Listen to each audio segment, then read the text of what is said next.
The nation's governors have overwhelmingly endorsed a plan for welfare reform. Good evening, I'm Hattie Kauffman. Next on King 5 News, the governors gather in Washington, D.C., tonight hosted by the president. In New York City, artist Andy Warhol has died. And in San Francisco, biologists say leave the seal pups on the beach, don't try to adopt them. And in sports, we've got falling stars. Falling Tacoma Stars. They lost again tonight, but the T-Birds won at home. We'll have highlights of both games coming up in sports. And we'll have the Monday morning forecast, too. King 5 News is next.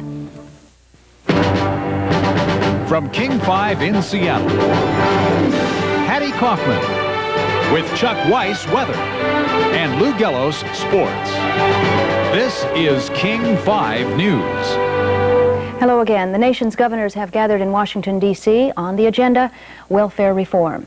Tomorrow, Governor Booth Gardner will address members of Congress. Gardner is urging support for his welfare reform proposal called the Family Independence Program. It's a proposal which would require most welfare recipients to take jobs. The governors today approved a policy statement incorporating job training. In fact, the statement approved by the governors would require work for any welfare recipient with children aged 3 years or older. Tonight, the governors attended a black-tie dinner hosted by President Reagan. Even at tonight's social gathering, the topic was welfare reform. It's a major force in our society.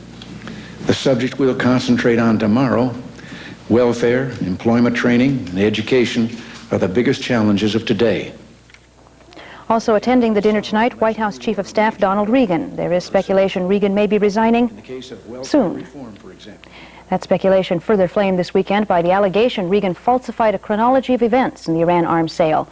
That, plus Regan's deteriorating relationship with Nancy Reagan, has prompted some aides to suggest the president is already looking for Regan's replacement. Jamie Gangel reports.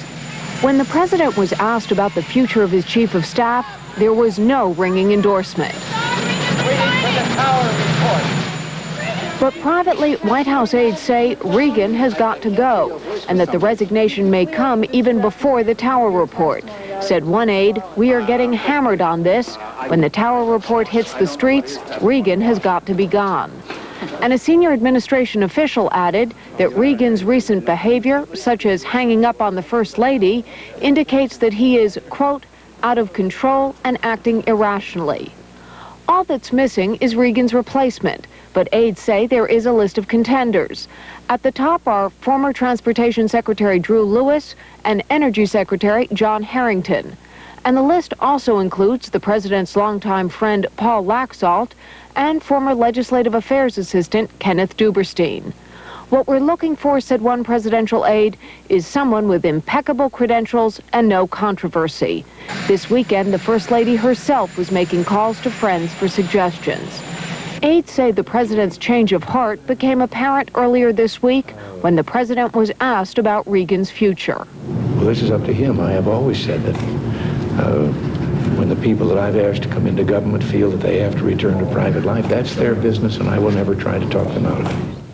That traditionally has been the president's way of suggesting an official should resign.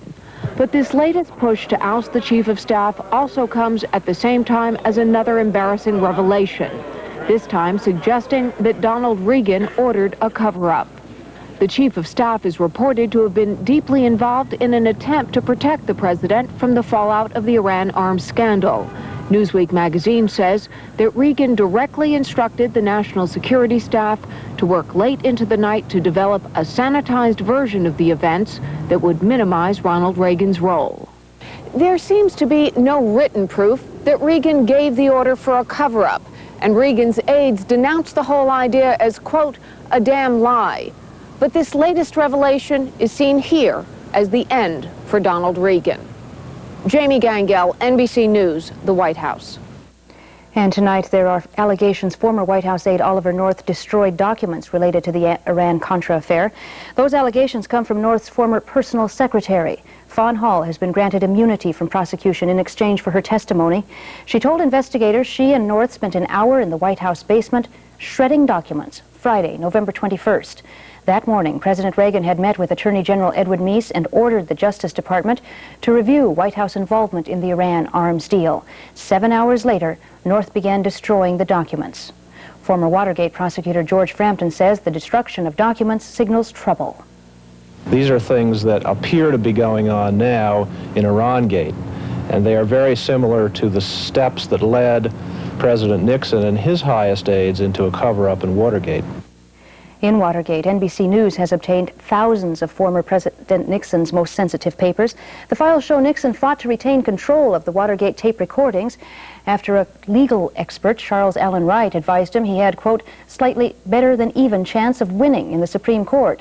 Well, the president lost 8-0.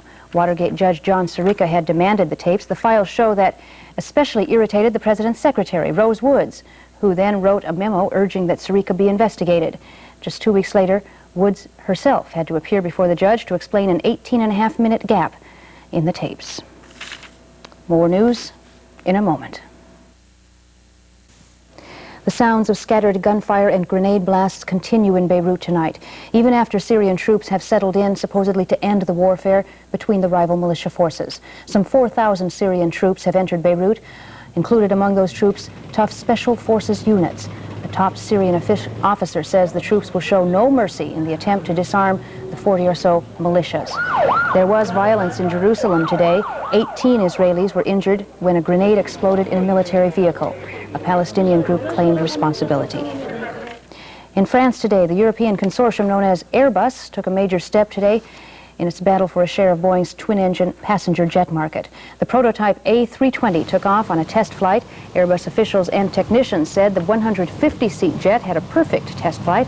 Airbus already has 439 advance orders for the plane, which they hope will put a dent in a U.S. monopoly in the passenger jet market. Ruth Nesland has agreed to a $6,000 out-of-court settlement in her dispute with San Juan County. She claimed county workers damaged her home while searching for evidence connected to the death of her husband, Rolf Nesland. Her suit had originally asked for $850,000.